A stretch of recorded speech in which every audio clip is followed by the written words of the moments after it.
We're gonna read, something here. I'm gonna get fucked up on gin and build a gazebo, apparently. So I hope I got the right category for this freaking thing. Because if it's like under like Metal Gear Solid 3 or something, I'm like pissed off.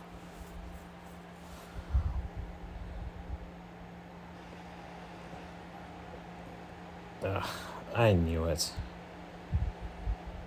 There we go. I don't get why this thing doesn't even change. But whatever. Alright, well, we're doing the thing. So this is the first time I'm trying this. So I don't even know if this is going to work or not. But let's see. We'll see. I mean, I'm just doing the spur of the moment. And I have no idea if this is going to work or not. But hopefully this is funny. All right, let's do it.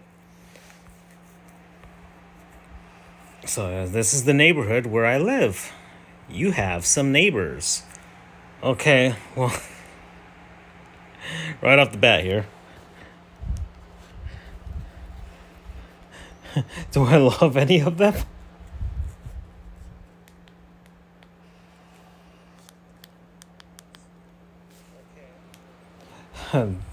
That would be Percy. Show me him. You love your neighbor Percy. Percy is the best neighbor anyone could ask for. He's quiet, minds his own business. Oh yeah, okay. Always asks your permission to leave his house. Always asks your permission to leave his house. Always asks your permission to enter his house. God damn. I appreciate Percy. I want to get fucked up on gin already. Hold on. Let's see if I can get fucked up first. You want to get your gin on, and who can blame you? You look out your window and notice that your dear neighbor Percy is having a going away party for himself. You'll miss Percy when he leaves, but right now you've got gin on the mind and want to ask Percy where he keeps the good stuff. What is this? You head next door and look around the party for Percy. He doesn't seem to be here at the moment. Better occupy yourself until he's there. So I can make small talk with adult neighbors. I can hang out with the neighborhood children or search for Mother Gin on your own. Hold on. Let me talk to the kids. I want to see how funny this is. Okay. You approach the neighborhood kids. They are playing a game of exploitative labor. Exploitative labor, which involves professionally landscaping Percy's yard while chanting, "Toil, toil, work the land with blistered arthritic hands. Our backs will break, this lawn will rake. $2 a day, the wage will make." The kids play this on your lawn every day. Although it keeps your property beautifully landscaped, you will lose your mind if you hear them sing this one more time. It drives you nuts. Your curmudgeonly ass is going to need a drink to make all this thing tolerable. So I could reluctantly pet the kids like you would a stray dog and then go make yourself a drink. Or I could make small talk with my adult neighbors instead. So I guess I'll talk to the adult neighbors. You approach your adult neighbors. They are wondering out loud why Percy is MIA at his own going away party. "Hello, neighbors. It is nice to see you." Or I could say, "It's dog shit that I have to see you right now. Kiss my blood diamond asshole." I'm going to set that one. Before any of them respond, your heinous neighbor, Morticia, interrupts, leaping in front of you with a digital camera. She still hasn't taken the American flag on her porch down, even though July 4th was months ago. Yeah, one of those neighbors. Look who it is. So sad that Percy's moving. Yes? Anyways, we were all just positively gushing over what my oldest son's been up to. Lies Morticia, the one who works as a representative for the Union of Drunken Masseuses. You've met him, yes? Nod and act like you even slightly care about what your neighbor's son is up to. Well, he's been missing for over a year now. We couldn't be happier for him. Come take a look at the last known photos of him before he wandered off course in that corn maze and never came out. Everyone gathers around the camera. All right, you're going to have to act interested in this woman's boring family life. Look at the last known photos of her son, or go hang out with the neighborhood children instead. So I've already hung out with the kids. So I'm going to look at the photos. All the adult neighbors go, ooh, and ah, and offer compliments about how lost her son has grown up to be.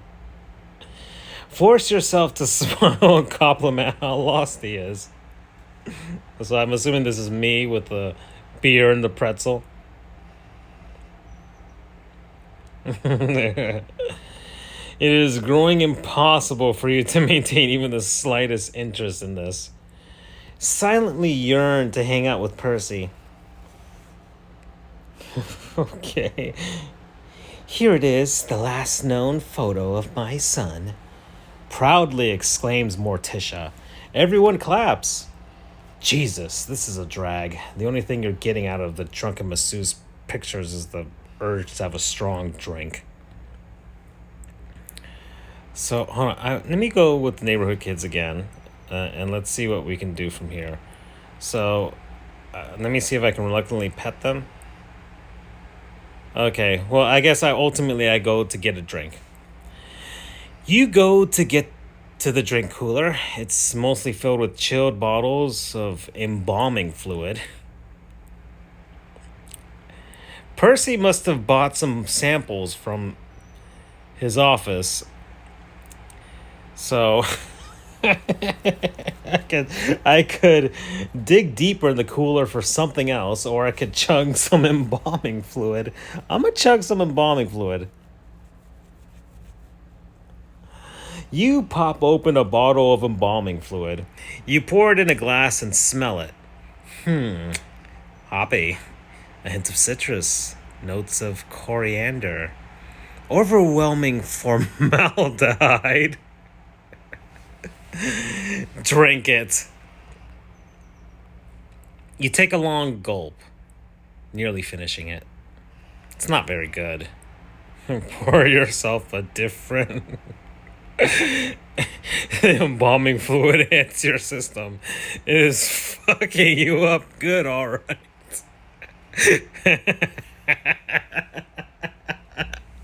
Blackout. Ride this dragon.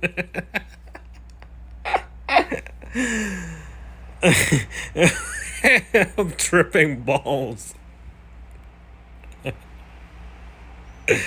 Okay. Oh my god.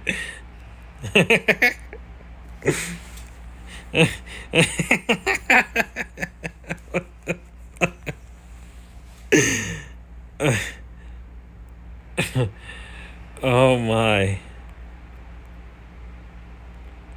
Now it's some mysterious to this red. Oh god, I've gone to hell. Alright, now it's completely black. Oh boy.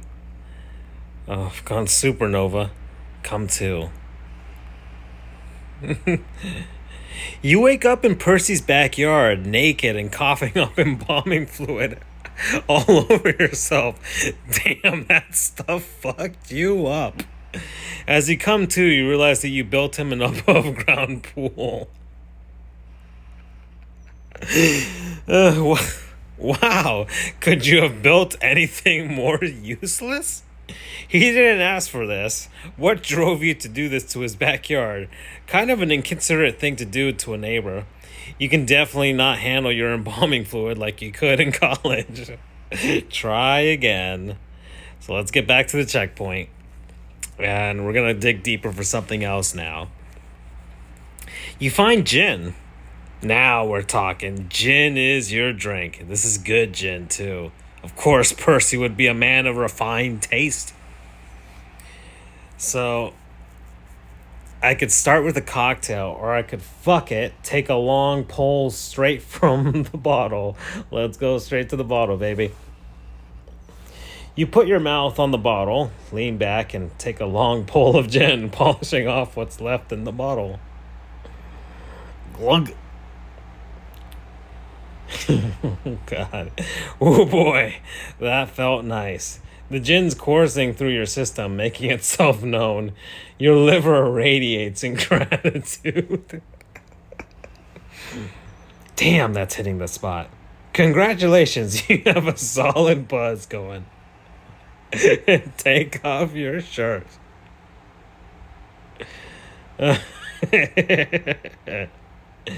You take off your shirt. Taking off your shirt just makes sense to you right now. You grab your love handles and shake your gut around some more to coat your insides in gin. You're feeling far less antisocial than before. Your mood has lifted considerably. Go talk to your adult neighbors. Unlike before, you don't hesitate to go right up to your adult neighbors and start a conversation. The buzz has got you in the mood to mingle. They are all muttering about how Percy hasn't even shown up to his own going away party yet. So I have a few choices here. I could go, yo, hey, I am buzzed and less off put by you goats. Look at you, bunch of goats. Who am I kidding? I love you. All right, where's the man of the hour? Or wee you, aloha. I'm gonna go with aloha for now. Before any of them respond, your heinous neighbor, Patricia, interrupts, jumping in front of you with her digital camera. Look who's shirtless. So sad that Percy's moving, yes? Anyway, we're all just positively gushing over what my youngest son's been up to, lies Morticia. The one who works as the official mascot of Lettuce. You've met him, yes? I got some gin in me, so I am highly interested in what that little gringo... that little gringo has been up to. Well, he's been crushed by a gazebo. We couldn't be happier for him. Come take a look at the last photos taken of him before the gazebo NASA installed on the International Space Station plummeted to Earth and landed right on top of my boy. At the very mention of a gazebo, an idea strikes your gin-buzzed brain. Look at pictures of her son and then have the gazebo idea. Or I could have the gazebo idea right now. I'm going to look at the pictures. All the neighbors go ooh and ah and have fun of her compliments about how crushed by a gazebo her son has grown up to be. Hell yeah. All right. Okay. Okay, that's enough of that. You are way too into this. Have your gazebo idea. Fine, I have the gazebo idea. Gazebo! A gazebo is the Rolex of benches. Imagine if someone glued an umbrella to a bench so helicopter pilots couldn't spit on you from above. That's the kind of luxury that a gazebo affords. You look around Percy's yard. There are no gazebos. The gin buzz has got you feeling kind and charitable. Wouldn't it be nice to give him a going away gift? A gazebo would be a really primo gesture. Imagine it. Percy, relaxing on his computer outside in the shade. Plus, since a gazebo would be really hard to ship to Tampa, it might even make him stay. Who knows? Okay, so I have two choices. Well, shit, I gotta build Percy a gazebo, or I could park my car in Percy's yard, roll down the window, and say, "That's a gazebo." I'm gonna get my car. Okay. You barrel your sedan into Percy's backyard, crushing several snack tables and his grill. Hey everyone, look, I built Percy's a gazebo. Oh, that's not a gazebo, respond your neighbors. That's a shed. In the end, they're right. This isn't the real deal. If you're going to build a gazebo for Percy, don't take the easy way out. Build Percy a real gazebo. It's settled. You are going to build Percy a gazebo. All your neighbors clear out of Percy's yard at once because they saw a bee. Good. More room for construction. How do you want to get started? So I have two choices. Buy a gazebo kit online, or I can get fucked up on more gin and wing it. I'm gonna wing it. The more gin you can get in your system, the more you'll feel like you're pretty sure you can build a gazebo from scratch. How hard could that be? Go find more gin to get fucked up on. So I could steal gin from Percy's house, or I could hitchhike to the liquor store. Let's head on out to the liquor store. We're gonna hitchhike. You're buzzed and probably shouldn't be driving, so you hitchhike to the liquor store. Besides, the liquor's got you in the mood to mingle, and what better way to mingle with people than to hitchhike? Wiggle your thumb at sedans. A truck honks and pulls over. It's a Seagram's truck. Seagram's is the right.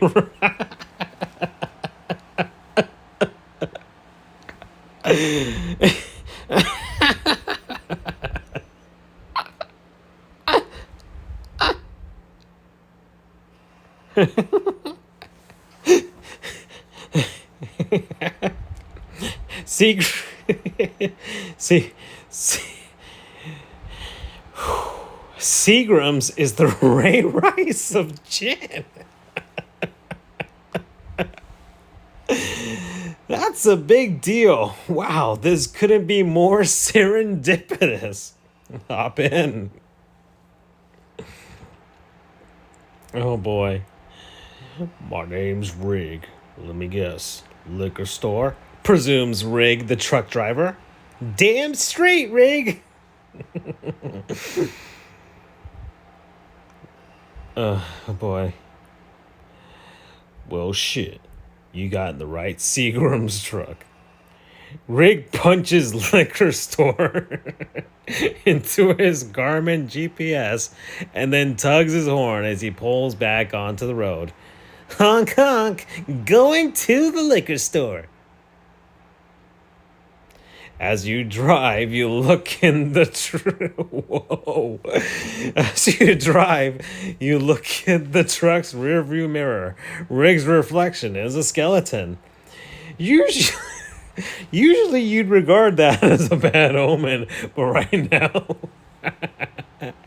you're buzzed as hell, and you just think it makes Rig cool. Hey Rig, real primo reflection you got there. Badass bones. Oh God. You arrive at the liquor store? Looks like a prison of some sort. Rig has no reason to lie to you, so you take his word for it. Honk honk. I'll wait outside and give you a lift back home too, buddy. Now go on and get some gin. Shouts Rig. You give him a big thumbs up. Wow, that was suspiciously easy. You should hitchhike more often. Enter the liquor store.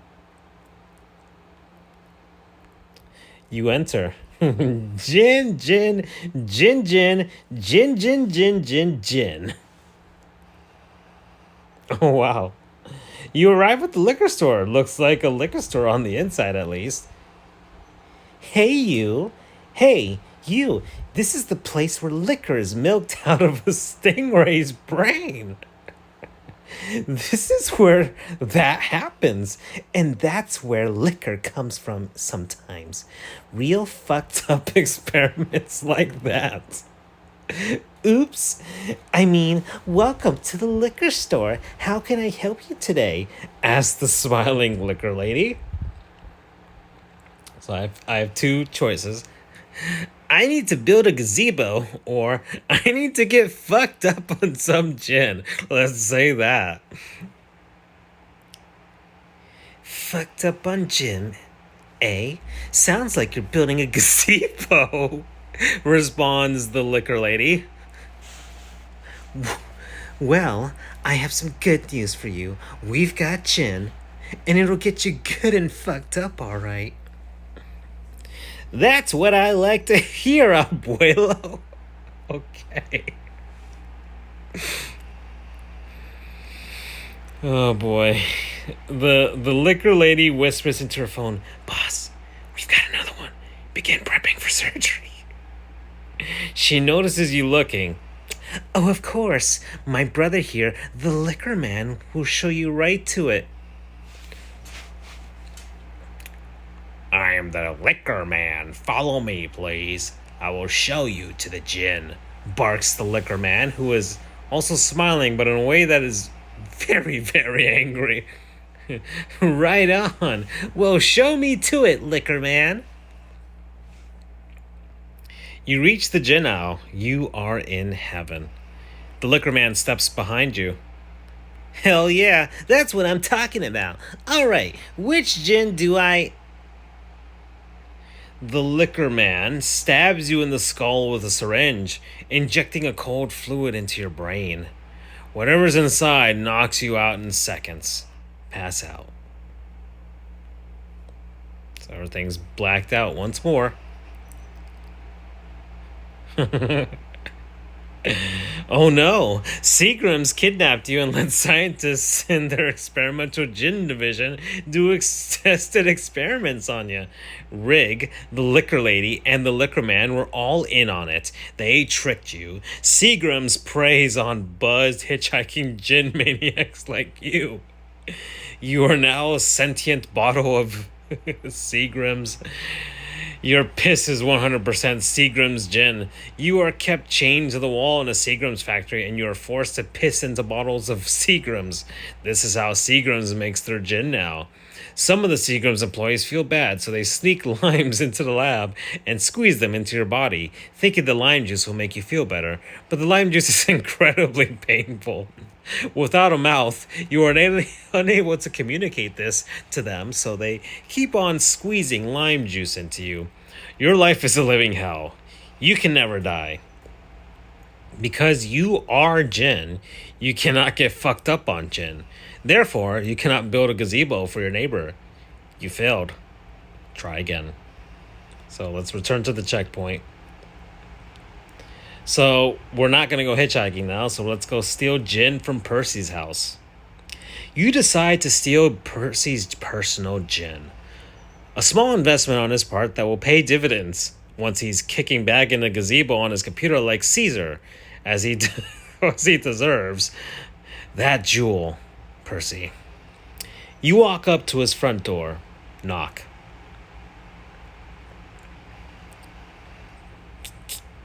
Can I open my door? Percy asks you from inside. Yes. No. I'm going to say no. Okay, responds Percy.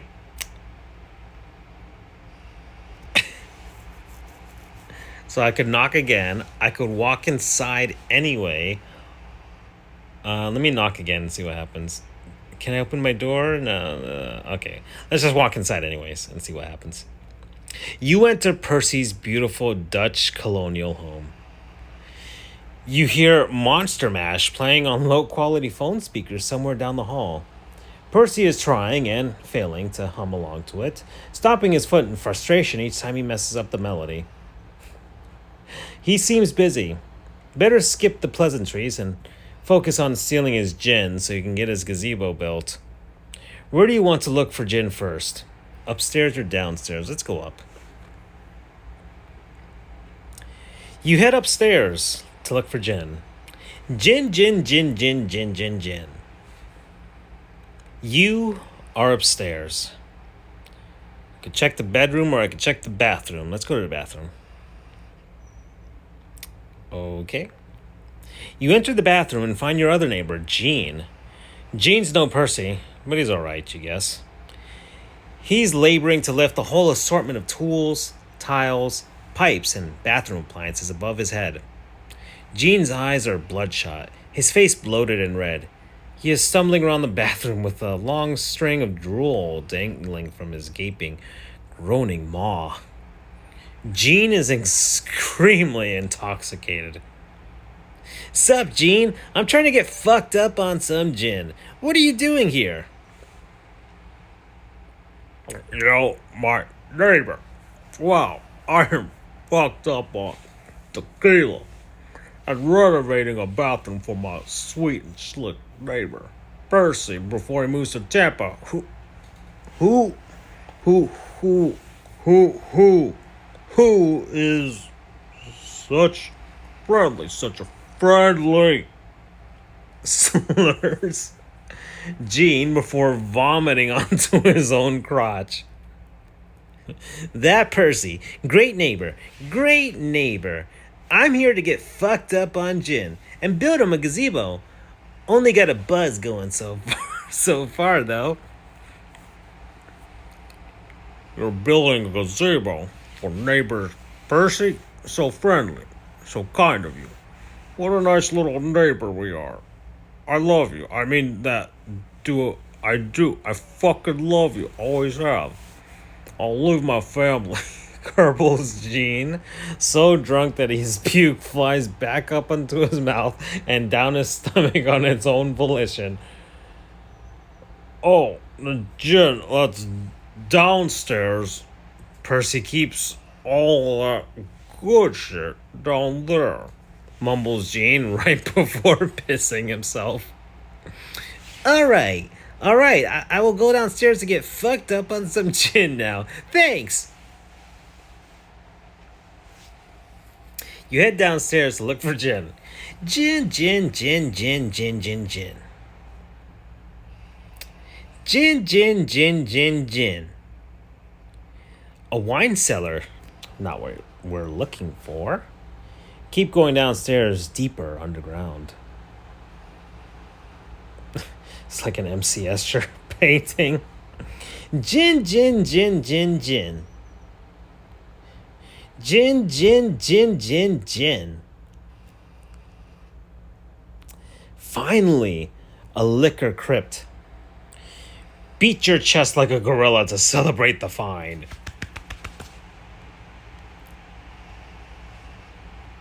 Okay. Alrighty. Alright, let's see what we have here. Locate gin. Bingo. Get fucked up on that primo gin. Chug that shit. Chug that shit.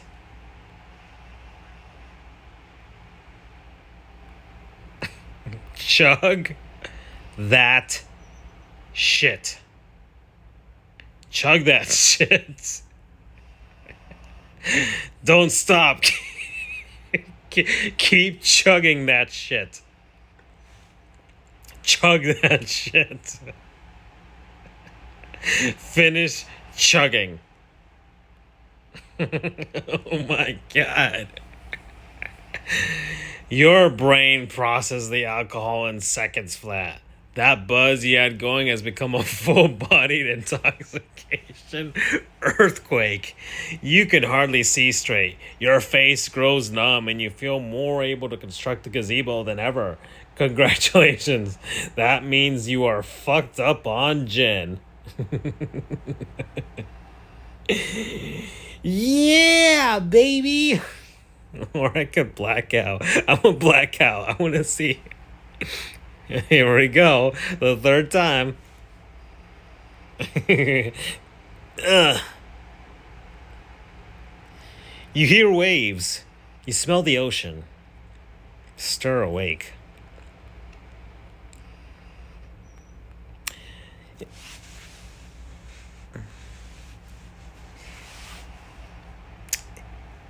My love awakens.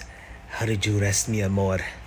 Asks a handsome man with a Puerto Rican accent who you've never met before. You have no idea where you are or what day it is. You are hungover as hell. You appear to be on a yacht. The stranger's soft, all white resort where billows in the salty breeze gliding over the yacht like a gentle ocean whisper. Christ, I gotta spew. Where the hell am I? Home, declares the handsome stranger. Paradise is at home now.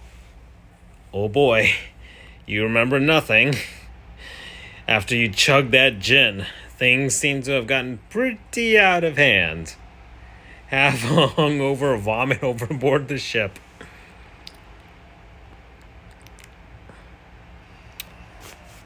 A perfect day, no? Oh, mi amor, I cannot wait any longer. My heart will burst if I delay another moment, exclaims the handsome stranger with passion as his cerulean blue eyes gaze out over the endless ocean. We have made our home in paradise. This island, it is for you. The ocean, it is for you. The world I give you, and it is ours forever. We have sailed the 7 seas, climbed the tallest mountains, traversed the driest deserts with one another. Together, we have defeated our enemies and found peace in the warm embrace of each other's arms. We have made love so powerful that fruit grew from the ground where our bodily congregation was made. There is but one journey left for us to take. The man fishes a small box out of his pocket. He gets down on one knee, scratch your belly, and see if there's any Gatorade or coconut water nearby for your hangover. Or I could say, I threw up all over the side of your boat. I'm gonna say that. Mi amor, will you marry me? What the fuck is going on? You don't know this guy's name. You have no idea how you got here or what you did after drinking Percy's gin. Apparently a lot. Even so, spending the rest of your life in paradise doesn't sound so bad. You could learn this guy's name easy. You could learn how you came to be together. Maybe, just maybe, you could even learn to love him. Having a yacht and private tropical island to yourself doesn't sound half bad. What do? I could return home to build a gazebo for my neighbor, or I could marry the handsome stranger and live in paradise forever. Let's marry him. Here we go. Aloha, paradise. You take the plunge and marry the handsome stranger. You spend the rest of your days soaking up the sun and spreading your toes in pink and gold sand. Every day you drink from fresh coconuts and eat fish, the color of the rainbow, directly out of the ocean, which is your new and improved backyard. It is a nice life, a quiet life. Much quieter than the old neighborhood you used to live in, where that one neighbor you really liked lived too. What was his name? Peter? Barcy? Barcel? It escapes you. You never learn the handsome manager's name. But you don't need to. The way you make love together transcends what knowing his name could ever do for you. You make love on the beach every night at sunset with a pina colada in one hand and, well, him in the other. You are never sad again. You die happy. Getting fucked up on gin led you to a life of luxury and happiness, but you did not build a gazebo for your neighbor. Try again. So let's return to the checkpoint. Okay, I said return to the checkpoint. Come on. Okay, here we go. Okay, so let's go. Yeah, baby. You smash the gin bottle to celebrate being fucked up and crawl back upstairs. Crawl upstairs and go hurl niceties at Percy. You crawl for hours. Keep crawling. Oh boy. Yeah, you are fucked up on gin for sure, if your double vision is any indication. Sadly, there are not two of Percy. You wish. Focus your drunk vision. There we go. Hello, neighbor. You have stolen my gin. You're fucked up on it. Thank you. Can I leave my home? Asked Percy. Percy! In the flesh. The numero uno motherfucker. My man.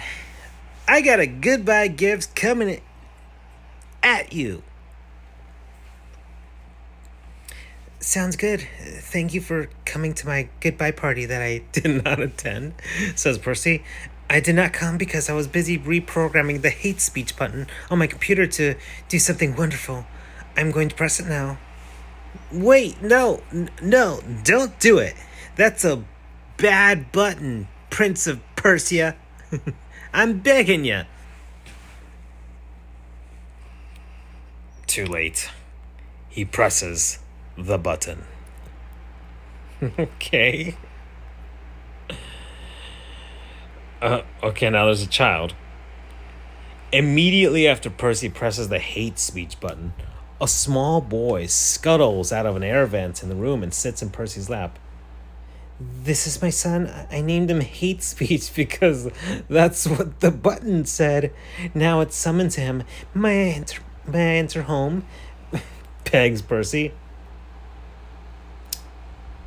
Hello, neighbor, says Hate Speech.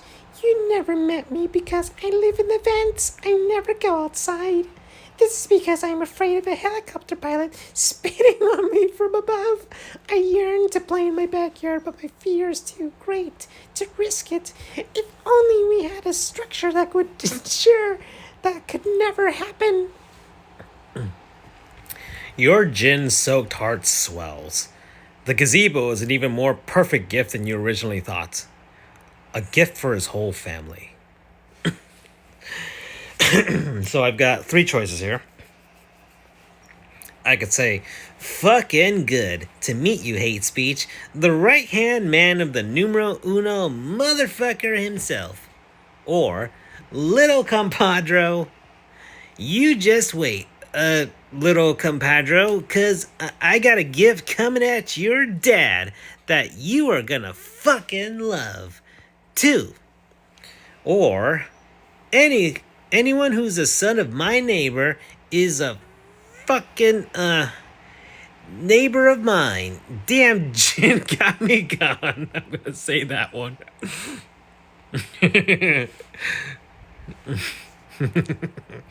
Don't curse, types Hate Speech into a web browser. Well, now that you are fucked up on gin, it's time for the next step. Get a hammer. That is the only tool you'll need to build a gazebo. Say goodbye and leave Percy's house. You got it, sweet thing. It is wrong to say that at a kid? Whatever. All right. I gotta go find a hammer. Or I could respond by just screaming, hammer! And stumbling out. Someone stumble out. After drunkenly falling down Percy's front steps,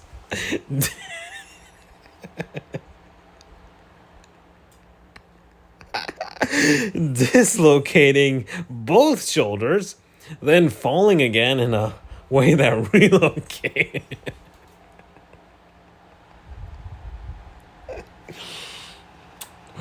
Then falling in a way, again, in a way that relocated both of your shoulders. You are now on your street. Go find a hammer. So I could grab one from my tool shed, or I could stay in the middle of the street and keep screaming hammer. I'm gonna do that. You scream hammer over and over again. Keep screaming hammer. Suddenly, you feel a rumbling in the distance. A stampede? Then you hear a chant, gradually increasing in volume. Toil, toil, work the land with blistered and arthritic hands. Our backs will break, this lawn will rake. $2 a day the wage will make. Turn toward the source of the racket. It is the neighborhood children still playing their game of exploitative labor like they were at the yard party. They are running straight at you. I could keep screaming hammer, or I could scream fair wages. I'm gonna scream hammer. Keep the hammer train going. The neighborhood children come to a halt right in front of you. Several more scurry onto the scene as well, carrying various lawn care equipment. You are good at yelling hammer. We are looking for a boss to loudly demand us to do manual labor such as hammering, says the kids in unison. Will you play the boss? Shit, yeah. I'll boss you Tostitos around if you get me a hammer.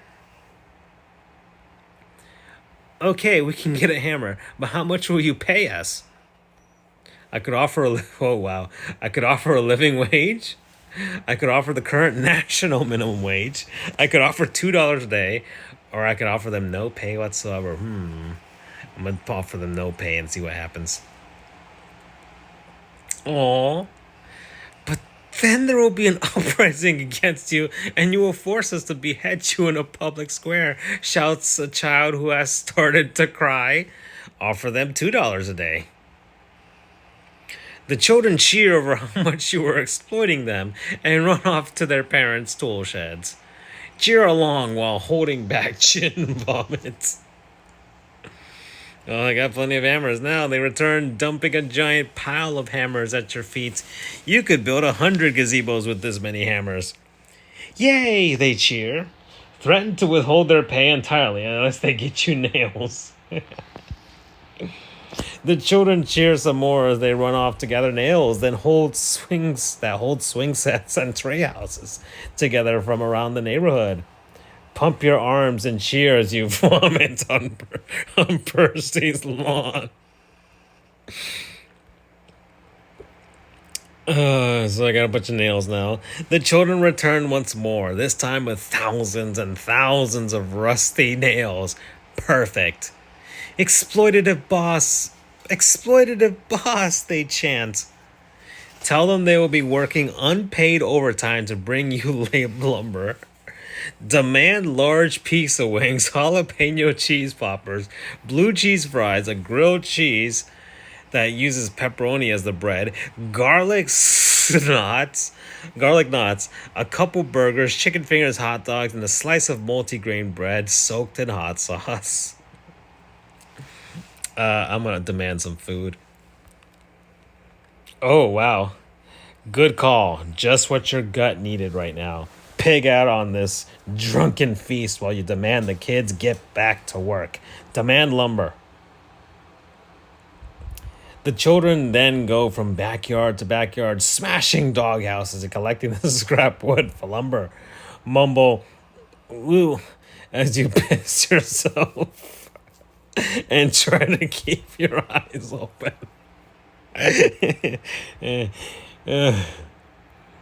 They drop the lumber at your feet, and just like that, you now have all the materials you'll need to build a gazebo. So I could demand that they build the gazebo too, or I could fire the children to relieve them from their duty as my exploited laborers. I'm gonna do this by myself. I'm gonna fire these kids. Oh god, there's some dogs. Too late. The kids are gone. An angry pack of Dobermans whose doghouses the children smashed for lumber chased all of them into the forest. They are never seen or heard from again. Rumors spread that the children formed a worker cooperative with the dogs somewhere in Appalachia. Some say the rumors are false, hope purely meant to offer the parents a semblance of closure. Others say they've seen the progressive little utopia run by kids and Dobermans with their own eyes. All you know for sure is you're drunk as fuck and ready to build a gazebo. Slink into Percy's backyard with the building materials. Okay, you got your nails, you got your hammer, and you got your lumber. You haven't thought much about how to build a gazebo beyond this point. I could use Percy's computer to look up the WikiHow for drunken gazebo building, or I could close my eyes and just hammer. Let's just hammer, baby. Who needs a blueprint or engineering know-how? The blueprint for the gazebo is in your heart, right next to Percy. You close your eyes, dual-wield hammers in each hand, and swing away. Hammer. You hammer. Keep hammering. You hammer and hammer. Keep hammering. You hammer, hammer, hammer. Keep hammering. You hammer so much you raise the hammer to swing again. What the hell is going on? You hear someone yell. Oh, I don't know whose voice that is. You hear someone yell over Percy's fence. Ignore them and keep hammering. Or I could stop hammering and acknowledge them. Let's see who the hell this is. It's your other neighbor's birdhouse, Bethany, left, and her toddler birdhouse, Bartholomew.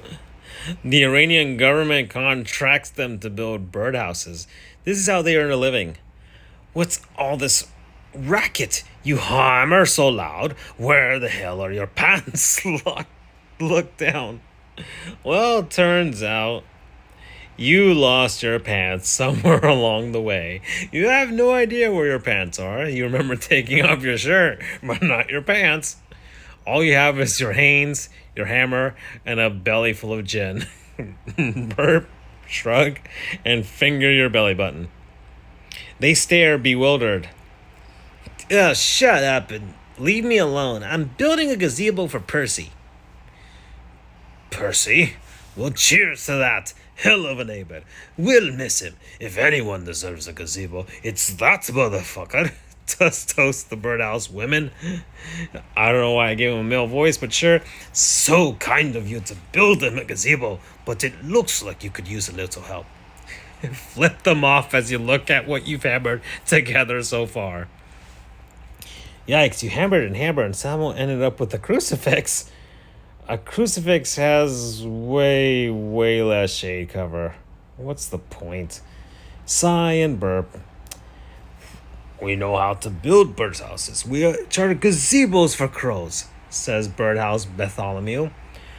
We're more than happy to help you, but by contract, anything we design becomes property of the Iranian government, follows up Birdhouse Bethany. Knowing this, would you still like our help?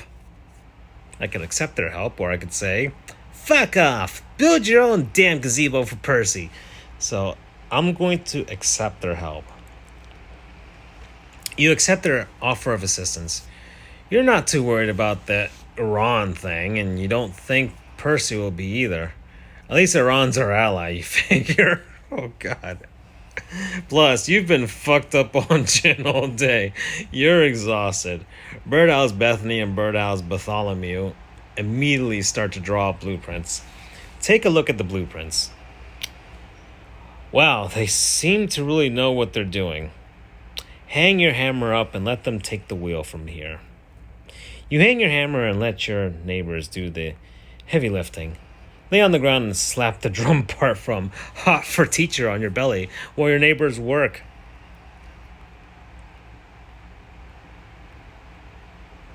Oh no. Crap. Go back. Ah, shoot. Did I lose it? Okay, here we go.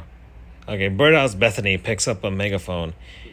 Neighborhood, our sweetheart neighbor Percy is in need of a gazebo. Lend us your power, manpower, so his property may be graced with one. Hiccup and drool. Your whole neighborhood arrives. Men, women, children that didn't get chased into the woods by Dobermans, coming together and getting fucked up on gin as a community just to build Percy a gazebo. What a beautiful sight. Such neighborly love. Maybe your neighborhood isn't so mediocre after all. This is a heartwarming way to send Percy off, all thanks to your drunk ass. You're all numero uno motherfuckers to me. All your neighbors swarm the yard, stepping over your near unconscious and almost nude body to pitch in and treat Percy to a goodbye gazebo. You feel yourself slowly passing out. It becomes hard to keep your eyes open. But my idea. I get credit. Tell Percy. I get credit. Blacked out again.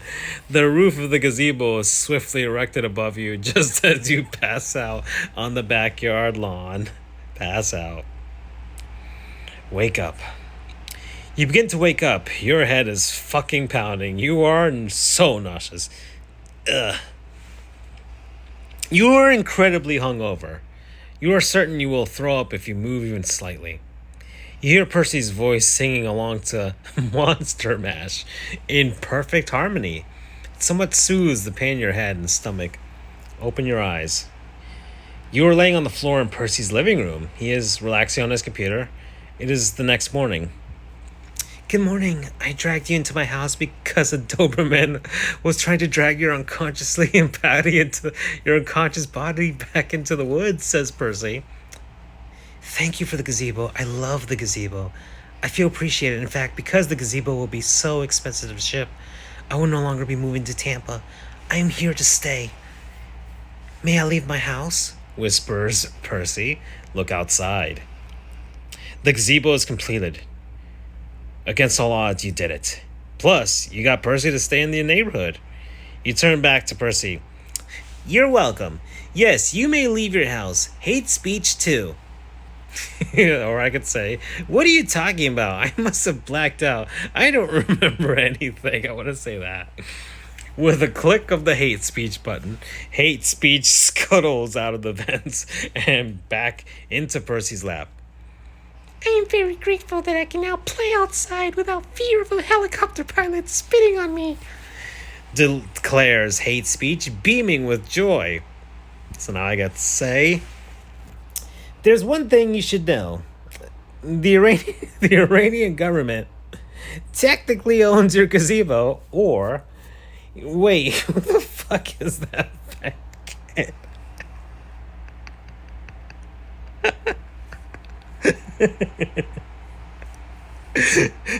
How did I get here? I'm gonna say that. Wait. Well, you have no idea what just happened. Apparently you got fucked up on... Apparently you got fucked up on gin and built a gazebo for your neighbor. And not just any gazebo, but one where Iran's supreme leader, Ali Khamenei, has the right to go sit in whenever he wants.